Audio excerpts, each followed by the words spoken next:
नमस्कार साथियों, एक बार फिर से आप सभी का अपने इस channel biology by Ruchi ma'am में स्वागत करती हूँ। तो त्योहारों के एक लंबे समय के बाद आशा करती हूँ आप सभी अपनी तैयारी में वापस से जुड़ गए होंगे और अपनी तैयारी को फिर से स्पीड दे रहे होंगे।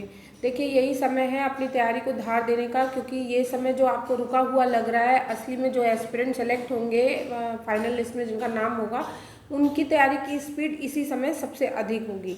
तो आज का वीडियो बेस्ड है मेरे सिलेबस के कुछ टॉपिक्स से कि कुछ जो हमारे सिलेबस के इम्पॉर्टेंट टॉपिक्स हैं हम कहाँ से कवर करें। देखिए, हमारे सिलेबस का जैसे बायोलॉजी विषय का, बायोलॉजी सब्जेक्ट का 2 पार्ट में डिवाइडेड है, एक जूलॉजी और बॉटनी। जूलॉजी में आपने जैसे सिलेबस की स्टडी करी होगी, तो जूलॉजी में मेन पार्ट जो है आपका इनवर्टिब्रेट एंड वर्टिब्रेट एनिमल्स एक बहुत महत्वपूर्ण हिस्सा रखता है। आप जैसा कि सिलेबस में देख रहे होंगे, हमको इनवर्टिब्रेट और वर्टिब्रेट में काफ़ी एनिमल्स की स्टडी करनी है, और जूलॉजी में इनवर्टिब्रेट और वर्टिब्रेट में जो फाइलम्स की स्टडी है और एनिमल की स्टडी है, ये जूलॉजी में 50% हिस्सा कवर करता है। मतलब अगर आपने इन फाइलम्स की स्टडी कर ली तो जूलॉजी विषय का आपका 50% जो है पार्ट तैयार हो जाएगा। तो आज हम इसी विषय पर बात करेंगे कि हम ये महत्वपूर्ण जो फाइलम है, इम्पॉर्टेंट फाइलम है, ये हम कहाँ से स्टडी करें। हमारे सारे फाइलम्स 2 पार्ट में डिवाइडेड है, एक इनवर्टिब्रेट और दूसरा वर्टिब्रेट। इनवर्टिब्रेट के लिए जो एक complete one and only book है वो आर.एल. कोटपाल सर की है। देखिए, मैं आपको बता दूं, ये कोई प्रमोशन वीडियो नहीं है, लेकिन चूँकि मैंने काफ़ी समय से स्टडी की है और अपने अनुभवों के आधार पे बता रही हूँ कि इनवर्टिब्रेट और वर्टिब्रेट जो हमें एनिमल पढ़ने हैं वो आर.एल. कोटपाल सर की जो बुक है उससे बाहर से कहीं से क्वेश्चन नहीं आते। ये पूरे जो आपका बायोलॉजी सब्जेक्ट है, पूरे कंटेंट में ये एक ऐसी बुक है कि इसके बाहर से आपका पीजीटी लेवल तक के लिए क्वेश्चन की मैं बात कर रही हूँ कि इनवर्टिब्रेट और वर्टिब्रेट में इस बुक से बाहर कहीं से भी कोई भी क्वेश्चन आज तक नहीं देखा। देखिए, आप अगर प्रीवियस ईयर क्वेश्चंस भी लगाते हैं या प्रैक्टिस क्वेश्चंस भी लगाते हैं, वो एक लिमिटेड हिस्सा कवर करता है, लेकिन आप जब अपनी बेसिक बुक से स्टडीज़ करते हैं तो आप पूरे कंटेंट को पढ़ते हैं, मतलब आपने एक पूरा हिस्सा कवर किया। आप क्वेश्चन कहीं से भी बनेंगे, आपकी वो रीच के अंदर होंगे। तो ये बुक ऐसी है कि इस बुक से आपने अगर स्टडी की है तो आपका पीजीटी लेवल तक की मैं श्योरिटी देती हूँ, कोई भी क्वेश्चन जो है इस बुक से बाहर जाने वाला नहीं है। ये देखिए, जैसे यहाँ पे प्रोटोजोआ से स्टार्ट है, ये जो कुछ एनिमल्स हैं मैंने टिक कर रखे हैं, ये हमारे सिलेबस के हैं। इसमें प्रोटोजोआ, इनवर्टिब्रेट सारे हैं। Actually RL. कोटपाल सर की इनवर्टी और वर्टिब्रेट जूलॉजी 2 बुक्स आती हैं, ये वर्टिब्रेट है। तो ये बुक्स आपको पूरी नहीं पढ़नी है, क्योंकि ये बहुत लेंथी बुक है। इसमें बहुत सारे फाइलम्स अलग से भी दिए हुए हैं, बहुत सारे एनिमल हमको अलग से दिए हुए हैं, लेकिन हमको अपने सिलेबस के अकॉर्डिंग जो जो एनिमल पढ़ने हमें इसमें टिक कर लेना है। जैसे प्रोटोजोआ में हमें एंट अमीबा, प्लाज्मोडियम, पैरामीशियम, यूग्लिना ये सब पढ़ना है, जबकि इस बुक में इन एनिमल्स के अलावा भी कुछ एनिमल्स का डिस्क्रिप्शन दिया हुआ है, इसीलिए ये बुक बहुत ज़्यादा मोटी आपको लग रही है। एक्चुअली में हमें ये पूरी बुक नहीं पढ़नी है।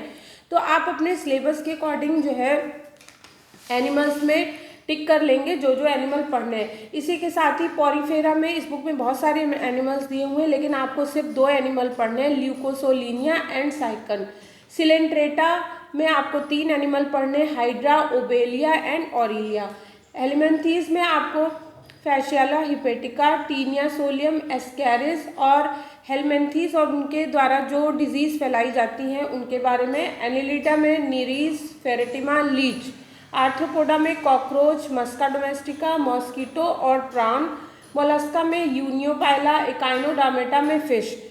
तो ये हिस्सा हमारा इनवर्टिब्रेट को कवर करता है, यहाँ तक का हिस्सा इनवर्टिब्रेट है, आप देख रहे होंगे। तो इस बुक में जो है एनिमल्स ज़्यादा दिए हुए हैं। आपको अपने सिलेबस के अकॉर्डिंग एनिमल्स को टिक कर लेना है और इसकी स्टडी करनी है। साथ ही साथ ये थोड़ी डिटेल्ड बुक है, आप अपने नोट्स के अकॉर्डिंग जो है इम्पॉर्टेंट पॉइंट को छांट के लिख सकते हैं और अपने पूरे चैप्टर को मात्र 4 पेजेस में आप कवर कर सकते हैं। मतलब एक एनिमल का अगर कोई चैप्टर है तो आप उसको मैक्सिमम अपने 2 से 2.5 या 3 पेज में आप उसको कवर कर सकते हैं।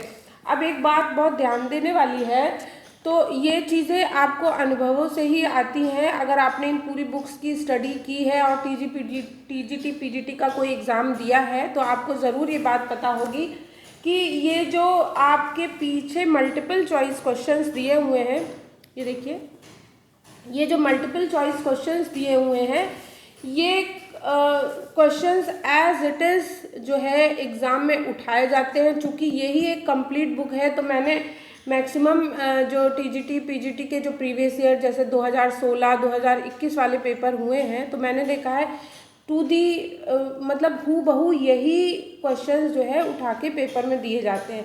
तो अगर आप इन्वर्टिब्रेट जूलॉजी के लिए किसी बुक को ढूंढ रहे हैं, किसी चीज़ को देख रहे हैं, तो मैं आपको ये हाईली रिकमेंड करूँगी बुक, क्योंकि ये अपने आप में कंप्लीट बुक है और हमारे जो जूलॉजी पार्ट का एक मैक्सिमम पार्ट जो है इन्वर्टिब्रेट और वर्टिब्रेट हमको पढ़ना होता है।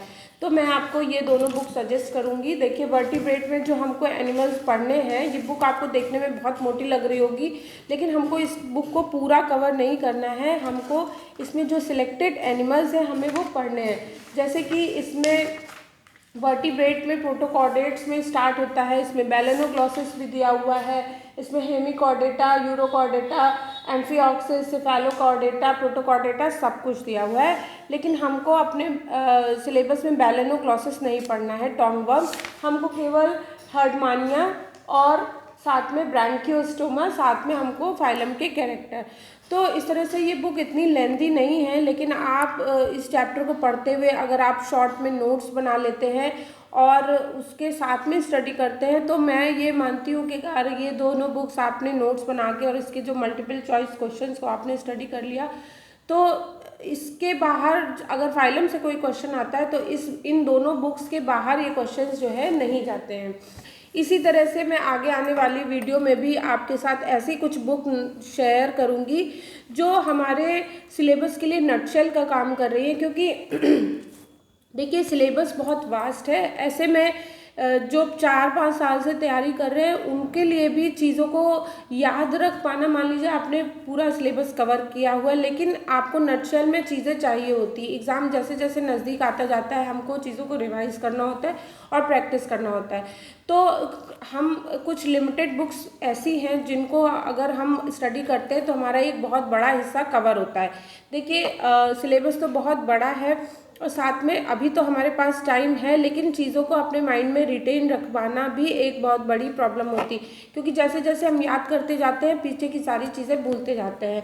तो ये कुछ बुक्स ऐसी हैं जो अपने आप में एक कंप्लीट है और सबसे इम्पॉर्टेंट बात है कि इनका जो कंटेंट है वो अपने आप में कंप्लीट है। अगर हम इन्वर्टिब्रेट और वर्टिब्रेट इस बुक से कवर कर रहे हैं तो चीज़ें इसके बाहर जाती नहीं हैं। बहुत ही कम कॉम्पिटिशन्स में ऐसा होता है कि हमको नटशेल वाली बुक्स मिल जाएं। तो ये बुक्स ऐसे में आपको, मुझे लगा ये इम्पॉर्टेंट पार्ट है और जो एस्पिरेंट जैसे मान ली उनकी तैयारी का शुरुआती दौर है या कुछ समय से तैयारी कर भी रहे हैं तो कभी कभी गलत बुक्स के साथ आप पढ़ते चले आते हैं, समय चला आता है और हमें पता नहीं लग पाता है।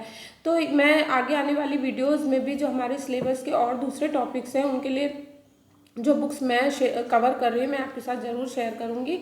तो होपफुली आप जब इन बुक से पढ़ेंगे तो आप खुद फील करेंगे कि आपका जो है काफ़ी हिस्सा बहुत कम टाइम में तैयार होता जा रहा है। तो होपफुली आपको आज का वीडियो पसंद आया होगा और आपकी तैयारी भी बहुत अच्छे प्रकार से चल रही होगी। आगे आने वाली वीडियो में भी मैं इसी तरह की बहुत अच्छी बुक्स आपसे शेयर करूंगी। तो मिलते हैं अगले वीडियो में। अगर आपको ये वीडियो मेरा पसंद आया हो तो प्लीज़ चैनल को सब्सक्राइब कीजिएगा और लाइक कीजिएगा और साथ में अभी अपने सभी दोस्तों के साथ शेयर कीजिएगा। आगे फिर मिलती हूँ, तब तक के लिए धन्यवाद।